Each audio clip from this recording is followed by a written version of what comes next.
My guest is here. His name is Olumide Kayode Omosebi. He's a lawyer and he's the CEO of Gnosis Help Initiative. Good morning to you, Olumide. Good morning. How are you doing? Good to see you. After so long, looks like you went for a year. Wow, and it was just one weekend. Well, good to see you too. Good to see you too. Great to be back. Thank you to Feta, of course, for holding it down. All right, so today we're going to be discussing something important, something not new to the show. It's been discussed before. So, I mean, that even begs my question, my first question after we do justice to the introduction of the topic this morning, and that is silence. Silence. We're talking silence this morning, and like I said, it's not the first time it's being brought up on the show. So I want to ask my guest, why did you decide to talk about this again? Well, it is happening all over, and I think the last time we talked about it, I think was last year. Then this, in fact, I'm looking, I saw my note 17th of April. Anyway, this month is Awareness Against Domestic Violence Month on the international calendar. And I'm putting together components that encourage abuse. Components that encourage abuse. The components, and one is silence. The conspiracy of silence this time. Conspiracy, okay. Yes. Okay, that's interesting. All right, let's get into it then. So we can open phone lines. So good morning, everyone. Thank you for joining us again very early in the morning. I always have to appreciate that. It's not easy, but here you are. Today we'll be talking about the conspiracy of silence. Now, let me first try to break down the word conspiracy and why I use the word conspiracy. The dictionary defines a conspiracy as the result of a secret plan made by powerful people. That is according to the Cambridge Dictionary. A conspiracy, a secret plan made by powerful people. The second definition of conspiracy, the vocabulary.com, is a secret agreement made between two or more people to commit an unlawful or harmful act. The thing about conspiracy is unlawful or harmful. The conspiracy is never simple and peaceful. It results to something harmful. So the word conspiracy, that is a secret plan made by powerful people, I repeat. So the conspiracy of silence, that is a secret plan by some people to enforce silence. What is silence? Silence as a word is both a noun and a verb. The noun interpretation or definition of silence is the complete absence of sound or noise. That muteness, the stillness. That is a noun, the complete absence of sound. Now, as a verb, silence means to prohibit or prevent someone from speaking. To prohibit or prevent from speaking. That is the hush and the shush. So, in summary, silence is the omission of mention, comment, or concern. That is forbearance from speech or noise. That is a state of having ceased to produce sound. That is, you are no longer producing sound. You are no longer speaking. Now, into our primary focus, silence. Silence is a problem in marriages and relationships now, because the moment you're about to marry, you notice that some certain people who are elders, both in your cultural tradition or family line, will call you after the ceremonies begin, and you are told you are going to your husband's house. Do not complain about abuse. Do not complain. Do not say anything. Everybody has their own. Just manage it. He will get better. You chose him. You manage it. There is no perfect marriage, or all of us are suffering one thing or the other. They tell the husband, you are marrying a woman, no, you have to just manage, be the man of the house, do not talk. A third ear must not hear. Have you heard that before? Let no third party intervene. Do not tell anybody. It is between your husband and your wife. And this is how that conspiracy of silence begins. Your mother, your father, the religious leaders, heads of families and friends tell you to be quiet, to pray about it, to endure that it will pass. In the Yoruba tradition, they tell the daughters that as you are getting married, your room in your father's house is no longer available. As you are leaving, you are gone forever and you cannot come back. So that day is the day you realize that there is no way home. So you must endure whatever happens in the husband's house. Onye, do you know of any Igbo tradition in your place that tells you, look at the way you are staring? I'm not aware of any. Maybe there is, but you have not gotten knowledge. there. Yes, when you are getting there, they start telling you. I know it's not my house. It needs to be that that's my house, and I know it. So they gather together and tell you to be quiet. Now, whichever definition of quiet or silence you get, you find out that marriage now becomes your tomb, your coffin. And the funny thing about this coffin is that it is the only coffin you dance into. You dance, you sing, and you enter the coffin. You enter a tomb of silence. As you enter inside, you are forbidden to speak. You are prevented from speech. You cannot, you must absorb. But listen, ladies and gentlemen, there is one thing you need to understand. It is only the dead that do not respond to stimulus. It is only the dead that are quiet. Why are they asking you to be quiet? Why are they telling you to be silent? It is very simple, because they also are dead. Only the dead will teach silence in the grave, not to respond to abuse, violence, hardship, defilement, deprivation. Just be quiet. It is only the dead that can speak about the grave, for silence is the quality of the grave. So they come to you, bring in your coffin and tell you to enter, lay in it. In agreement, they seal you inside the coffin called marriage and bury you where you live, in the land of the dead. However, the living was made to speak and to respond. You were alive before you got married. You were the life of the party. You were active. You were ambitious. You had goals. You had visions. You were alive. But then marriage came and then brought with it the emissaries of the dead, telling you no longer to respond. So you give up your ambition. You give up your life. You give up your self to the institution of marriage and become dead. Look at them telling you to be quiet. They are bitter. They are the ones struggling. They are those with no exposure, limited information, abused and battered, disenfranchised. They are the ones that dance to you and tell you also to be quiet. A woman called me and told me she had a daughter before she met her husband. And after marriage, she had 2 children from her husband. But after she started seeing that her daughter, who was just 13, had her breasts showing, growing. It was now round, it was now pronounced. And she was like, 13,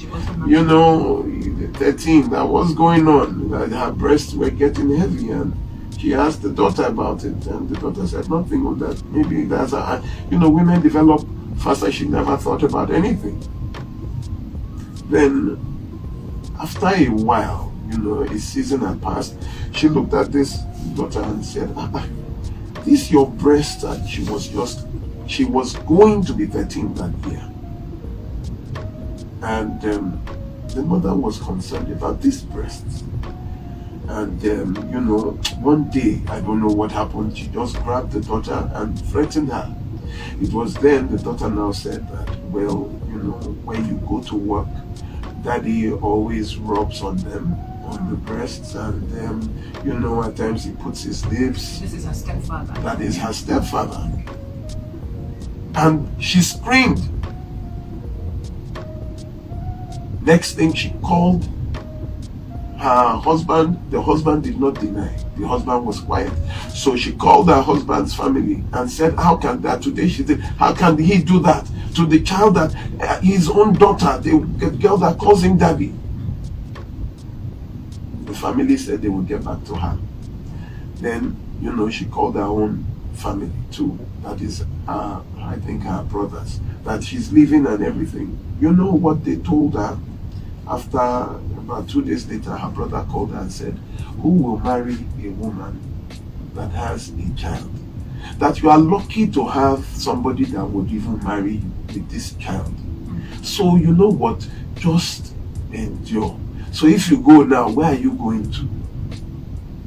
She said, is that what they will say? Say, that they are just, so you want to come to our house or what? That, just find a way to, and don't embarrass the family. What do you want to do? You want to embarrass him, then he will leave? They cut the phone. Then she called the husband's family. Those ones said, so what is it that you are seeing that has never happened before?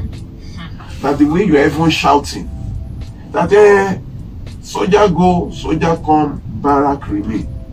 That is, whether you go, whether you come. She sat down there from even her own family. Now she felt so unsafe leaving the child alone. So when she's going to the market, she takes the daughter. When she's going to work, she takes the daughter. But it became very impracticable. Why would you be taking? She will go to school, right? How would she? When she's done with school, will she? So she started crying. Every time she's not with the daughter, she starts crying, thinking that only God knows what this man will do, and the man will not go to work. Be quiet. Be quiet. 3 years ago, I had a similar matter. The wife was 7 months pregnant for her husband, and their daughter was also 4 months pregnant for the same father, and they were all living in the same house. The woman wanted to go, but they told her to keep quiet. The man has, he has admitted his sin, and, he has apologized, but be quiet. Okay, go now. Where will you carry the pregnancy to? So she was in that house pregnant for her husband 7 months, and her daughter was also 4 months pregnant. So the children, the father will be the grandfather of the child, and also the father. Then she would be sister and of the mother's child, and they were living together in the same house. What? Just be quiet. Don't say anything. Ladies and gentlemen, the conspiracy of silence was hatched by abusers, because nobody in their present and their sane mind will tell you not to respond to stimulus, to give up your feelings, to give up your humanity, to give up your pain to an institution called marriage. This is what has emboldened abusers, knowing that, they will settle it. They will just be quiet. Listen, those that come to you and tell you to be quiet, those mothers, those fathers that tell you this is the creed of marriage, let me give you a little history about them. We took statistics of those married between the years of 1970 and 1973, those that were married around that time. I think we only had one person who married in 1974. So you would know that they are great-great-grandmothers now. Some are great-great, some are great-grandmothers. So 3 out of 5 were abused physically or emotionally. 2 out of 5 did not even know they were abused, but saw it as normal. That means they were raised in abuse. 3 out of 5 again had to give up their career and ambition and education for marriage. 5 out of 8 were raised in abusive homes, and they were told to be quiet because there were no fundamental human rights then. The United Nations Treaty, there were no NGOs to fight domestic violence as they are now. There was no social media to expose the situation. There was no human rights department in the police stations there. So where could you go? Nowhere. You can't go back to your home because tradition and religion was so much so they were all caged in their marriages and could not come out. And that was what also how they were raised. So they tell their own children to be quiet. And you would always notice, I don't know how to say this in Igbo, but in Yoruba then, I would notice that my grandmother, all those women, they will say, but that is, I suffered because of this child. This child, I suffered. All of them had that story. I suffered because of it. Do you know what I went through to raise? Do you know, they kept reminding great-great-grandmothers, they would be telling you what they went through to raise. Grandfathers would tell you that they saw hell, but they were told to be quiet. Ladies and gentlemen, silence is the doctrine of the dead. They were raised dead because they were in a dead society, and now they are passing that to you. You are already dead while you are living. That is the problem with some of us who have so many sicknesses. You have migraines, you have irritable bowel syndrome, you have unexplainable loss of appetite. You are moody, you are bitter. Why? Because you are told to be dead. Your body knows it is alive, but your soul is dead. And there is the conflict. It is called a psychosomatic illness, where they check your vitals, they see that you are okay, but you are not okay. And they cannot explain what is wrong with you because you have been there dying yet alive, and it does not make sense. Abuse is not what you should keep quiet about. Abuse is not what you should endure. It is what you must respond to and refuse. Marriage is a title and nothing else. It does not determine your religion. It does not determine your life after. It does not even determine your success in life. It is just an institution that you agree to. Without your consent, it cannot be. So if you are to choose your affliction, choose it wisely. If you are going to suffer, choose your suffering wisely. If your Christianity or ideology lacks empathy that tells you to go back into the very pain, into the very soul of your problem, then it is better that you become an idol worshiper. If your religion cannot save you from the hands of man, then how can it save you from the hands of your enemies? What religion would insist on the death of their young? What religion will prevent a parent from coming to the aid and assistance of their children that are in pain? It is a cult and not a religion, where parents can no longer intervene. They say, he's married. They feel like they have to take permission to even see them. A man has been calling me, telling me that he's not heard from the daughter. He's been calling me that, what do you, and I'm saying, why are you calling me? You don't know where they live? Then the man, he won't allow anybody come in. Oh my God. Oh my God. You don't know where police station is. Oh my God. You don't know where army barracks is. Oh my God. I would not use it. Anyway, let me not use myself. I think I'm a bad topic for my daughter.